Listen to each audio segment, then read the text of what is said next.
महाराज, हमारे उस जासूस को मायावी गुफा में भेजा गया था, परंतु वह अब तक वापस नहीं लौटा। कई दिन बीत चुके हैं।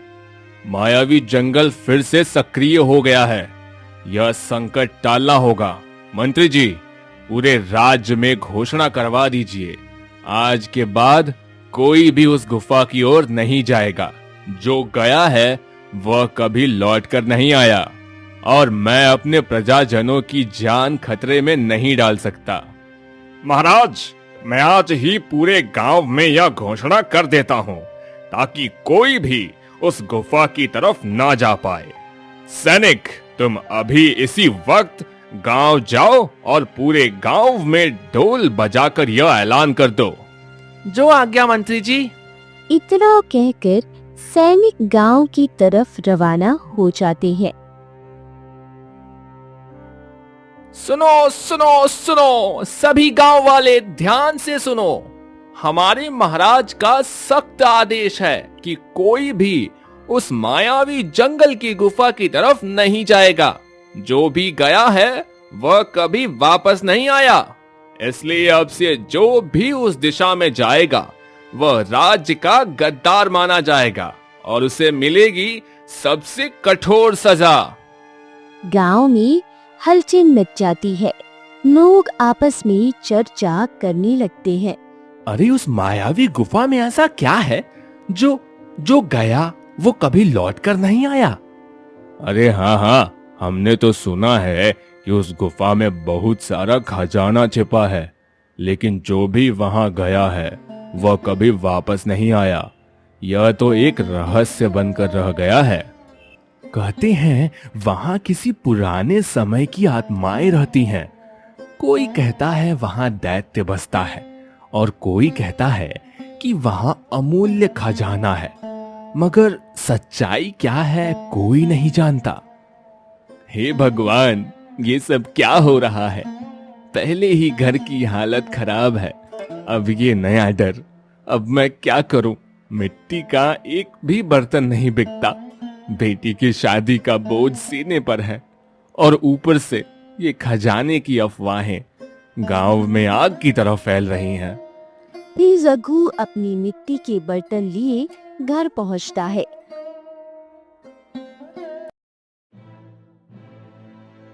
और जैसे ही चौखट पर कदम रखता है, तभी उसकी बेटी सुगंधा कहती है, पिताजी, आज फिर कुछ नहीं बिका क्या? आप बहुत परेशान लग रहे हैं। हाँ बेटी, आज फिर सारी कोशिश बेकार गई। एक भी बर्तन नहीं बिका।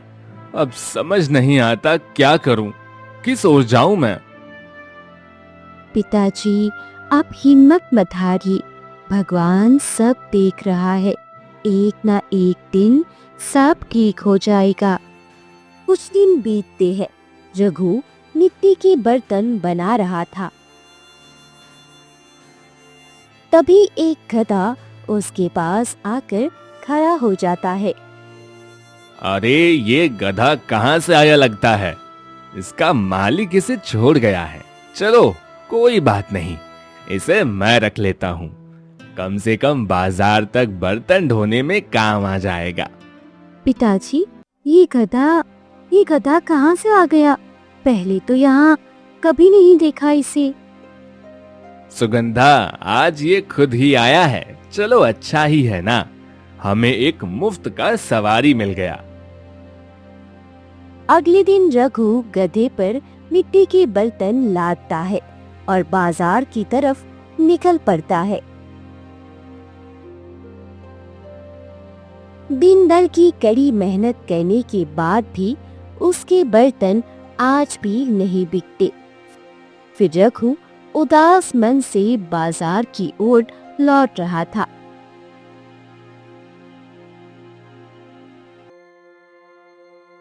गधा अचानक बोल पड़ता है, रघु, तुम कब तक यूं ही मिट्टी के बर्तन बनाते रहोगे? मेरी बात मानो तो तुम सबसे अमीर बन सकते हो। हे भगवान, यह क्या? गधा मुझसे बात कर रहा है? नहीं, मैं कोई सपना देख रहा हूँ। यह हकीकत नहीं हो सकती। नहीं रघु, ये सपना नहीं है, यह सच है। मैं कोई साधारण गधा नहीं हूँ, मैं एक चमत्कारी गधा हूँ। मुझे एक सिद्ध साधु का आशीर्वाद प्राप्त है और उन्होंने मुझे वरदान दिया है कि मैं सच्चे और जरूरतमंद इंसानों की मदद करूं, और अब मैं तुम्हारे पास आया हूं। तू सच कह रहा है क्या? क्या तू सच में कोई चमत्कारी गधा है? मगर तू क्या कह रहा था कि मैं अमीर बन सकता हूं? वो कैसे? उस मायावी जंगल में जो गुफा है, वहां एक बड़ा रहस्य छुपा है। वहां अपार खजाना है जो सिर्फ एक सच्चे दिल वाले इंसान को ही मिलेगा। तुम उस खजाने को पा सकते हो, जिससे तुम्हारी बेटी की शादी भी अच्छे से होगी और तुम्हारी गरीबी भी मिट जाएगी। नहीं नहीं, यह तो नहीं हो सकता। महाराज ने उस गांव में जाने से मना किया है। वह बहुत खतरनाक है। मैं उनका आदेश नहीं तोड़ सकता। मैं एक साधारण इंसान हूँ। मैं मिट्टी के बने बर्तन बनाता हूँ और यही मेरा धर्म है। तुम्हारी सच्चाई ही तुम्हें वहां तक लेकर जाएगी रघु, लेकिन फैसला तुम्हारा है। मैं केवल एक रास्ता दिखा सकता हूँ, चलना तुम्हें है। नहीं नहीं, मैं कोई जोखिम नहीं ले सकता। मैं अपनी बेटी को भी नहीं खोना चाहता। मैं बर्तन बनाता रहूंगा, चाहे जैसे भी जीवन चले। फिर कुछ दिन बीत जाते हैं। पिताजी, आज मैं कुएं से पानी ले आती हूँ, आप तब तक मिट्टी गोंद लीजिएगा। बेटी, तू क्यों तकलीफ उठाएगी? मैं ले आता हूँ ना। तू आराम कर ले, दिन भर तो मिट्टी के बर्तन बनाती रहती है ना। नहीं पिताजी, आपके घुटनों में पहले से ही तकलीफ है। आप मिट्टी गूंथिए, मैं पानी लेकर आती हूँ। तू भी बिल्कुल अपनी माँ पर गई है। तुम्हारी माँ भी बिल्कुल इसी तरह जिद बांध देती थी, मुझे कुछ भी नहीं करने देती थी। ठीक है, जा, पर जल्दी आ जाना। ठीक है पिताजी, मैं आ जाऊंगी। इतना कहकर सुगंधा कुएं की ओर जाती है।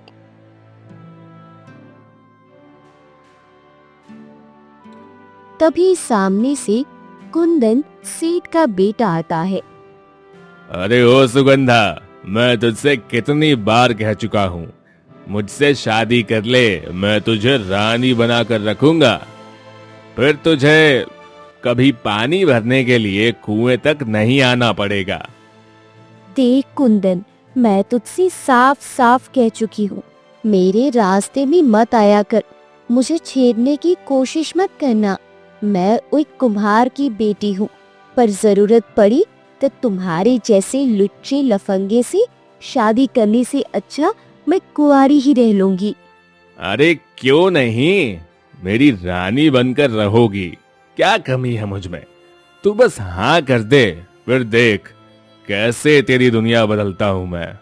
तू यहाँ से चुपचाप चला जा, वरना मैं गांव वालों को बुला लूंगी, और आज के बाद अगर तू मेरे सामने आया तो अंजाम बहुत बुरा होगा। सुगंधा बिना पानी लिए वापस लौटती है।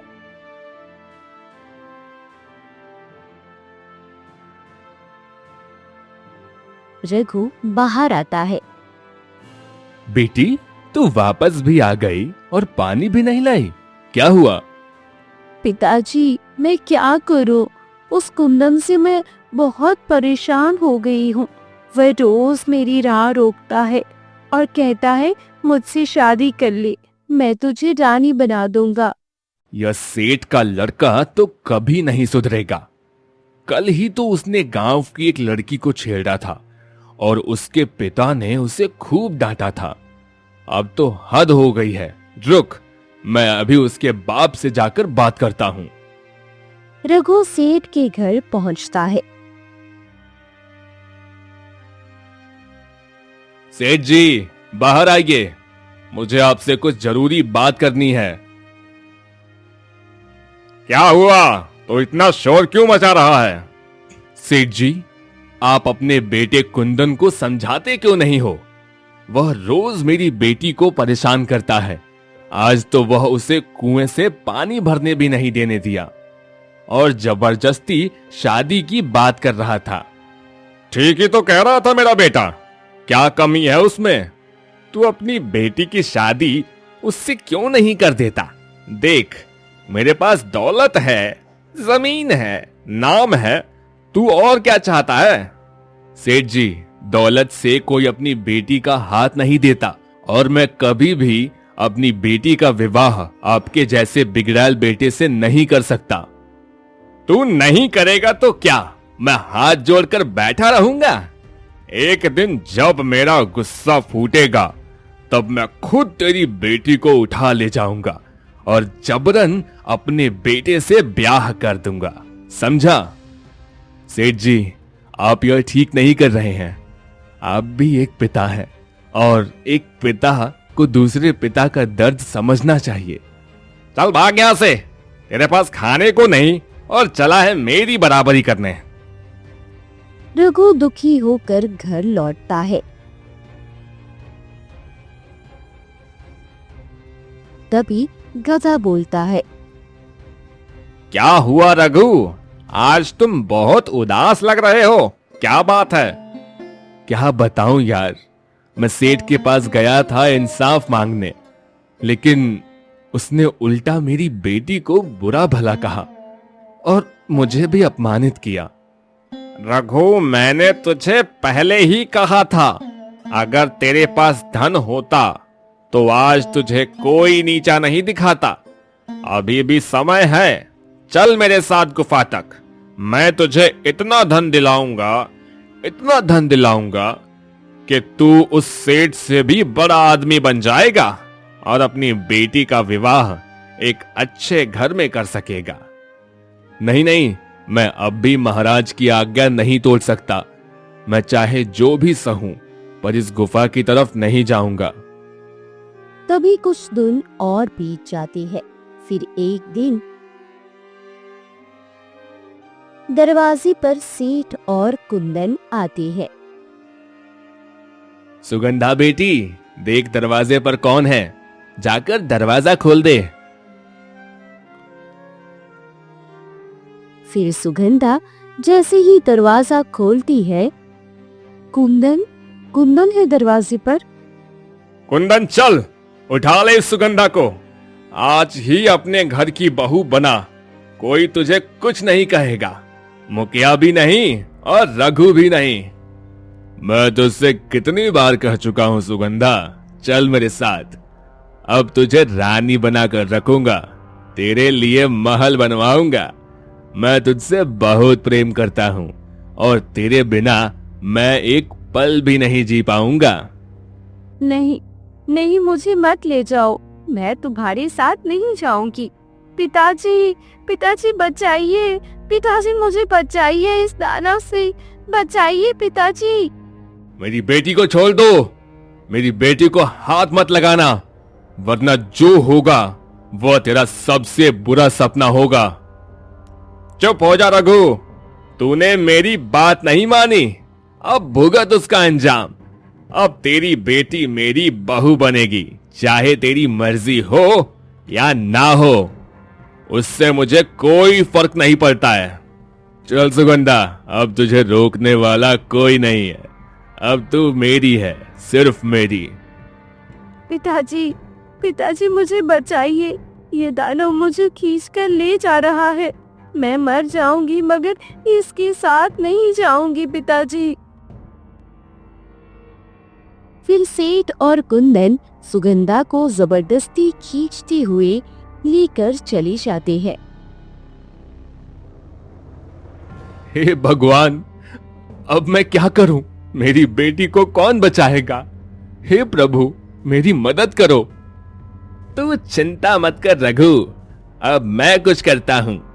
अब इन दरिंदों को सबक सिखाना ही होगा, अब न्याय खुद आएगा। कभी दरवाजे पर सिपाही आता है।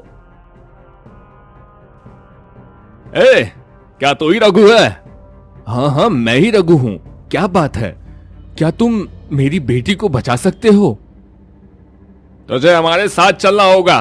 तुझ पर चोरी का आरोप है। तुमने सेठ के घर में चोरी किया है, इसलिए तुम्हें अब राजमहल चलना होगा, अभी इसी वक्त। चोरी? क्या कर रहे हो? सेठ के घर से मैंने चोरी नहीं किया है। सेठ ने राजमहल में शिकायत की है कि उसके घर से कीमती सामान गायब हुआ है और उसने तुम्हारा ही नाम लिया है। अब तुम्हें महाराज के सामने पेश होना होगा। चलो चलो हमारे साथ। नहीं नहीं, मैंने कुछ नहीं किया। मेरी बेटी को जबरन उठाकर ले गया वो। उसी ने मुझे फंसाया है। मेरी बात सुनिए, मेरी बेटी को बचाइए। चुप रहो, अब बहुत बातें हो गईं। चलो हमारे साथ। सैनिक रघु को लेकर चला जाता है।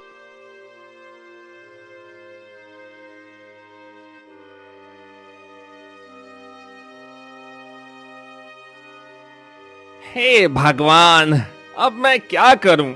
रघु और सुगंधा दोनों ही संकट में हैं। अगर मैंने इन्हें नहीं बचाया तो मेरा ये जीवन और मेरा उद्देश्य अधूरा रह जाएगा। मुझे कुछ ना कुछ करना ही होगा। फिर गधा सेठ के घर की तरफ जाने लगता है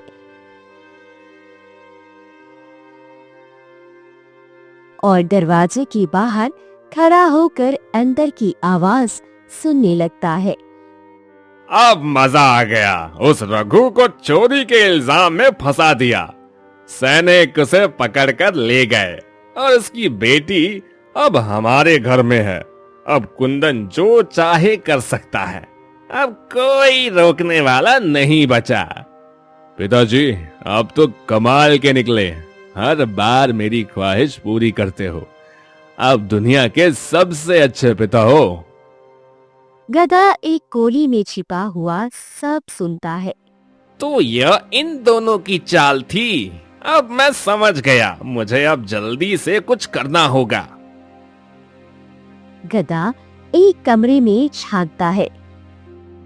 सुगंधा, सुगंधा, तुम अंदर हो? अरे अरे, कौन है बाहर? तुम तो गधे हो। तुम बोल सकते हो? हाँ, मैं बोल सकता हूँ और मैं तुम्हें बचाने ही आया हूँ। अब देर मत करो, इस खिड़की से बाहर निकलो। पर अगर उन्होंने देख लिया तो वो हमें मार डालेंगे और साथ में तुम्हें भी जिंदा नहीं छोड़ेंगे। हिम्मत रखो, मैं तुम्हारे साथ हूँ। मैं तुम्हें कुछ नहीं होने दूंगा। जल्दी करो। सुगंधा खिड़की से निकलती है और गधे की पीठ पर बैठ जाती है। गधा उसे लेकर घने जंगलों की ओर भागता है।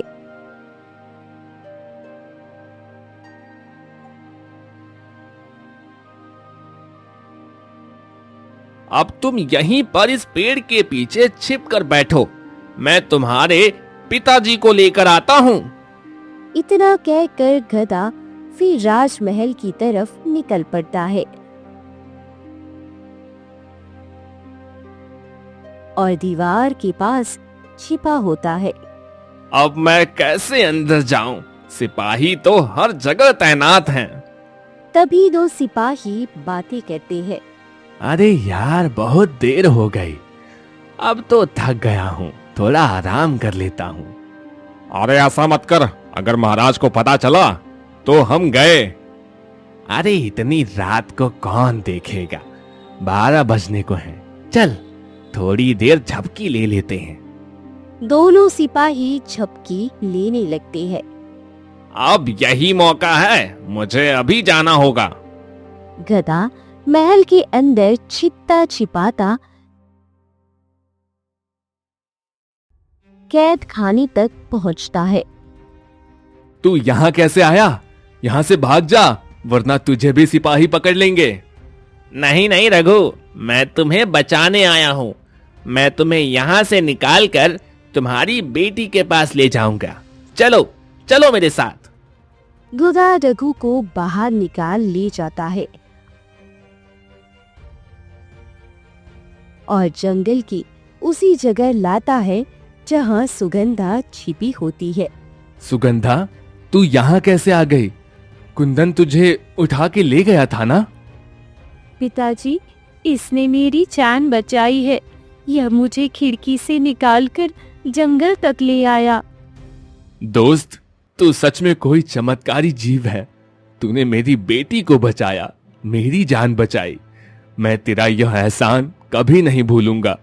तू हमारी जिंदगी में एक फरिश्ते की तरह आया है।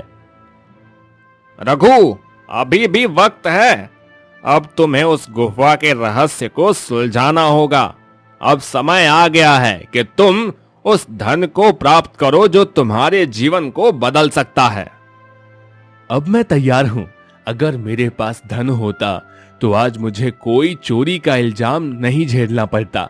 मेरी बेटी को कोई यूं उठाकर नहीं ले जाता। अब मैं जरूर करूंगा और उस रहस्य को सुलझाकर खजाना लेकर लौटूंगा। पिताजी, मैं आपके साथ चलना चाहती हूँ। नहीं बेटी, तुम पड़ोस के गांव में अपनी बुआ के पास चली जाओ। मैं काम पूरा करके तुम्हें लेने आ जाऊंगा। ठीक है पिताजी, मैं इंतजार करूंगी। अब चलो, मेरे पास खोने के लिए अब कुछ नहीं है। मैं किसी भी खतरे का सामना कर सकता हूं। हाँ ठीक है, तो चलो।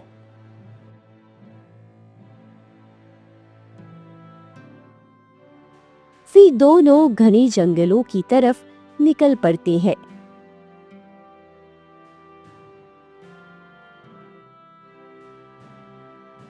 और चलते चलते उस गुफा के पास पहुंचते हैं।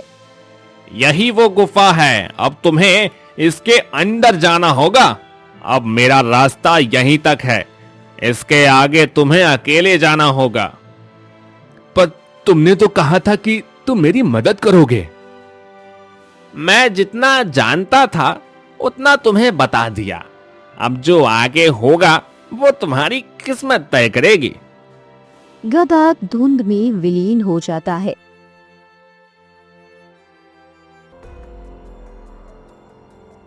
रघु घबराता है, लेकिन फिर साहस जुटाकर गुफा के अंदर प्रवेश करता है।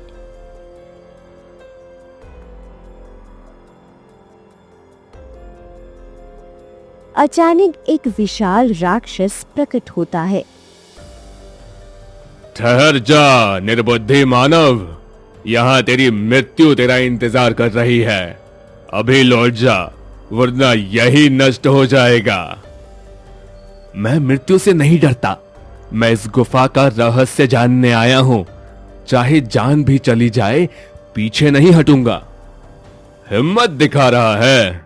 ठीक है, आगे बढ़ना है तो पहले मेरा एक प्रश्न हल कर, नहीं तो तेरे प्राण यहीं समाप्त हो जाएंगे। ठीक है, मैं तैयार हूं। वो कौन सी चीज है जो हर किसी के पास होती है? वो बांटी नहीं जाती पर छिन सकती है। वो दिखती नहीं पर सबसे कीमती होती है। समय। समय वही चीज है जो सबके पास होती है, कोई किसी को दे नहीं सकता, और एक बार चला गया तो लौट कर नहीं आता। सही उत्तर। जाओ, तुम्हारी परीक्षा अभी बाकी है। तुमने मेरे प्रश्न का सही जवाब दिया है, इसलिए तुम अभी वापस लौटना चाहते हो तो जिंदा लौट सकते हो। अगर इस पहेली के अंदर तुम घुस गए तो, और तुम फंस गए तो याद रखना, कभी वापस नहीं आ पाओगे। मैंने ठान लिया है, मैं ये पूरा रहस्य सुलझा कर ही वापस जाऊंगा, चाहे इसके लिए मेरी जान ही क्यों ना चली जाए। रघु आगे बढ़ जाता है और गुफा अब और गहराई में जाती है और एक विशाल बरगद का पेड़, उसके नीचे झाड़ियों में छिपा एक दरवाजा दिखता है। ये दरवाजा पेड़ के अंदर? पेड़ के अंदर दरवाजा कैसे हो सकता है? ये कोई जादू है क्या? वह धीरे धीरे अंदर प्रवेश करता है। अंदर हल्की सी रोशनी और एक कोना है जहां कोई बैठा है। कौन? कौन है वहां? कौन रो रहा है? एक सुंदर सी राजकुमारी घुटनों में चेहरा छुपाई रो रही थी। राजकुमारी, आप यहाँ इस अजीब जंगल में अकेली? क्या हुआ आपको? मुझे एक राजकुमार से प्रेम हो गया था। मैं उससे विवाह करना चाहती थी, लेकिन उसने मुझे ठुकरा दिया। आप एक राजकुमारी हैं, फिर कोई राजकुमार विवाह करने से कैसे मना कर सकता है? क्योंकि मैं राजकुमारी नहीं, बल्कि अचानक राजकुमारी लोमड़ी में बदल जाती है। क्योंकि मैं असली एक लोमड़ी हूँ, इसीलिए वो मुझसे शादी नहीं करना चाहता। तुम एक लोमड़ी हो? पर मैं तो बस यहाँ रास्ता ढूंढने आया हूँ। अब सुन इंसान, अगर तुझे इस पेड़ से बाहर निकलना है तो तू मेरा विवाह उसे राजकुमार से करवाएगा, वरना हमेशा के लिए यही फंसा रहेगा। नहीं तो बताओ, मेरा प्यार सच्चा है या झूठा? मैं एक साधारण कुम्हार हूँ। मैं एक लोमड़ी का विवाह किसी राजकुमार से कैसे करा सकता हूँ? रघु घबराकर आंखें बंद कर लेता है। तभी उसके मन में एक आवाज आती है। यह एक पहेली है रघु, अगर तू इसका उत्तर दे सकता तो आगे बढ़ सकेगा, वरना हमेशा के लिए यही रहना होगा, जिसका न कोई रूप, न रंग, न जात, न कुल, न संग, जिसके बिना न प्रेम बने, बिना देखे जो मन को छू ले। बताओ रघु, वो क्या है? उसका उत्तर है दिल। प्रेम दिल से होता है, रूप से नहीं। अगर किसी का सच्चा दिल है तो वह चाहे इंसान हो या लोमड़ी, उसे प्रेम सच्चा ही करेगा। वाह रघु वाह, तू तो बुद्धिमान है। तूने मेरी परीक्षा पास कर ली। जा जा, तू अब आगे बढ़ सकता है। रघु जैसे ही उजाले की ओर बढ़ता है, अचानक उसका पैर किसी नरम जमीन पर पड़ता है और वह दलदल में धंसने लगता है। हे भगवान, यह क्या हो रहा है? यह जमीन मुझे निकल क्यों रही है? मुझे बचाओ। तभी दलदल से एक रहस्यमयी आवाज गूंजती है। अगर तू अपनी जान बचाना चाहता है तो अपनी बेटी की बलि दे दे। इसके बदले मैं तुझे अथाह धन दे दूंगा, या फिर अपने राजा की बलि दे दे। नहीं, मैं किसी की बलि नहीं दूंगा, ना अपनी बेटी की और ना ही अपने राजा की। अगर किसी की बलि देनी है तो मैं अपनी बलि दे देता हूँ। तभी पूरा दलदल चमकने लगता है और अचानक वह बदल जाता है। वह परीलोक में तब्दील हो जाता है और एक सुंदर सी औरत, जो कि परी थी, वो रघु के सामने प्रकट होती है। तुम तो सच में बहुत नेक दिल इंसान हो रघु। तू लालच में नहीं आया। तूने किसी और की जान की जगह अपनी जान देने की बात कही, इसलिए तू इस अग्नि परीक्षा में सफल हुआ। मैं तो बस अपनी बेटी के लिए ये सब कर रहा हूँ, लेकिन अब क्या? आगे मेरा मार्ग यहीं समाप्त होता है। नहीं रघु, अब तुम्हें एक कार्य और करना होगा, जिससे हमारा लोक मुक्त हो सके। जो भी कहो, मैं करने के लिए तैयार हूँ। हमारे लोक पर एक जादूगरनी ने आतंक मचा रखा है। वह बहुत शक्तिशाली है, लेकिन मेरे गुरु ने भविष्यवाणी की थी कि उसे सिर्फ एक मनुष्य ही परास्त कर सकता है, और वही मनुष्य तुम हो। इसीलिए हम सब वर्षों से तुम्हारा इंतजार कर रहे थे। अगर मेरे कर्मों से किसी को मुक्ति मिलती है तो मैं उसे पूरा जरूर करूंगा। मुझे बताओ, वो जादूगरनी कहाँ है? तुम यहाँ से थोड़ी दूर जाओगे तो तुम्हें काली पहाड़ी मिलेगी। उसी के अंदर वो निवास करती है। फिर रघु काली पहाड़ी की तरफ निकल पड़ता है और कुछ देर चलने के बाद ही जादूगरनी खड़ी होती है।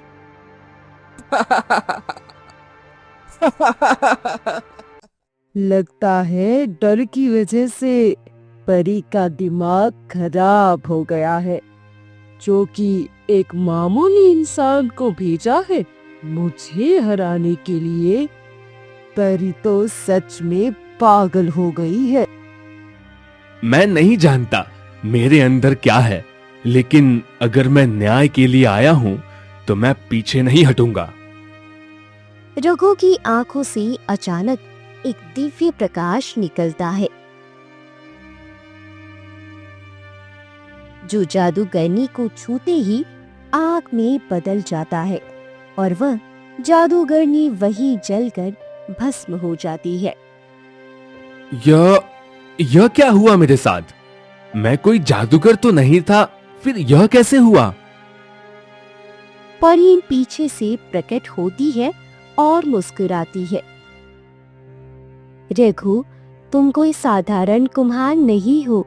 तुम पिछले जन्म में परीलोक के रक्षक थे और अब पुनर्जन्म लेकर हमारे पास लौटे हो। तुम ही वही हो जिसने इस भयानक गुफा के हर रहस्य को सुलझाया है। इसलिए हम लोग चाहते हैं कि तुम फिर से परीलोक में रहो और हम सबकी रक्षा करो। परी, मैं पिछले जन्म में चाहे जो भी रहा हूं, लेकिन इस जन्म में मैं एक पिता हूं। मेरी बेटी मेरी जिम्मेदारी है। मैं यहां नहीं रह सकता। तुम एक सच्चे रक्षक ही नहीं, एक सच्चे पिता भी हो। हम तुम्हें रोक नहीं सकते, लेकिन तुम्हें ये वरदान जरूर देते हैं कि तुम्हें जीवन भर किसी चीज की कमी नहीं होगी। परी अपने जादू से ढेर सारा धन प्रकट करती है। फिर रघु की आंखें बंद हो जाती है और वह खुद को वापस अपनी झोपड़ी के बाहर खड़ा पाता है। उसके पास ढेर सारा सोना, चांदी और बहुमूल्य रत्न होते हैं। अब मैं सिर्फ एक कुम्हार नहीं रहा, मैं अब अपनी बेटी का भविष्य बदल सकता हूँ। फिर रघु एक भव्य सुंदर घर बनवाता है। यह बात पूरे गांव में आग की तरह फैल चुकी थी। हे भगवान, यह वही रघु है जो मिट्टी के बर्तन बनाता था। आज उसके दरवाजे पर सोने की सीढ़ियां चमक रही हैं। कहते हैं उसे कोई रहस्यमयी खजाना मिला है, वरना झोपड़ी से सीधा महल। किस्मत से ही मिलती है भाई।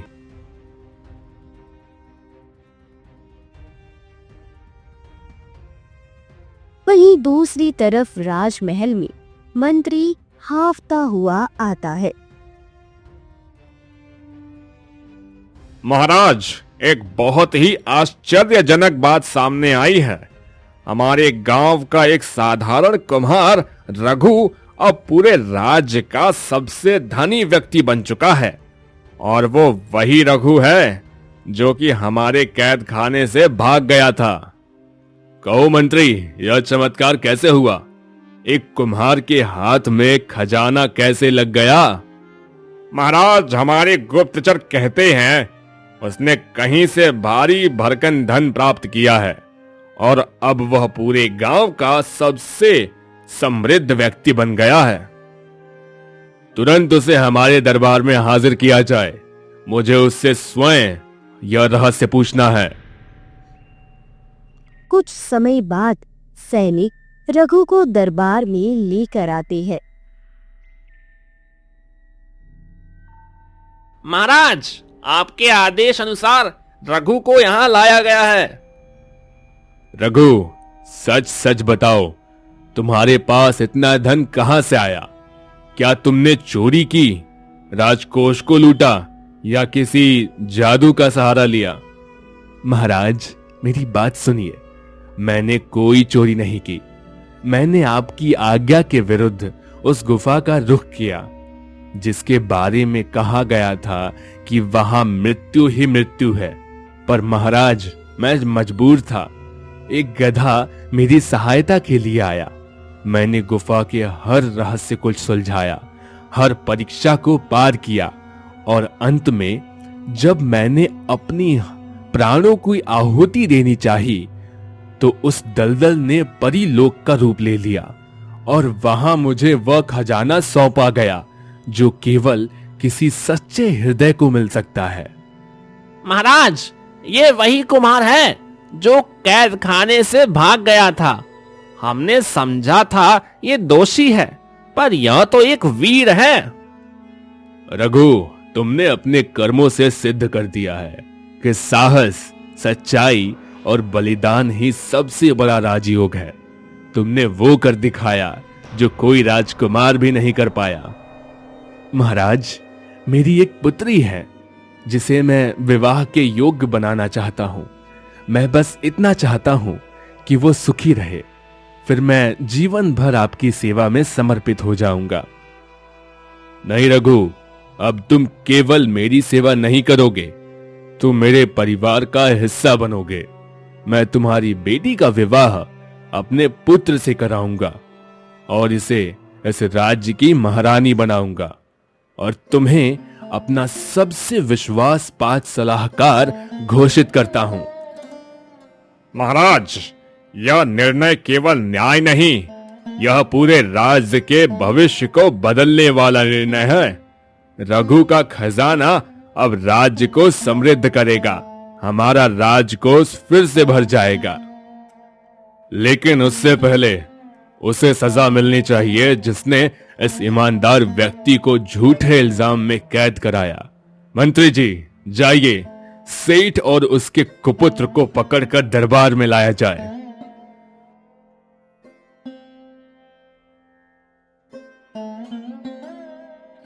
कुछ समय बाद सेठ और उसका बेटा सैनिकों द्वारा घसीट कर दरबार में लाए जाते हैं। महाराज, मुझसे गलती हो गई, मुझे क्षमा कर दीजिए। मैं लोभ में अंधा हो गया था। तुमने एक निर्दोष लड़की की इज्जत पर बुरी नजर डाली और उसके पिता को अपमानित कर कैद में डलवा दिया। तुम्हारे पाप इतने हैं कि क्षमा भी लज्जित हो जाए। तुम्हें आजीवन काल कोठरी में डाला जाएगा और तुम्हारा पुत्र, जो स्त्रियों को खिलौना समझता है, उसे मजदूरों की बस्ती में भेजा जाएगा जहां वह हर दिन सेवा करेगा, उन्हीं स्त्रियों की जिन पर वह अत्याचार करता था। मुझे माफ कर दीजिए महाराज, मैं बदल जाऊंगा। न्याय कभी माफ नहीं करता, तुम्हें तुम्हारा कर्म ही सिखाएगा।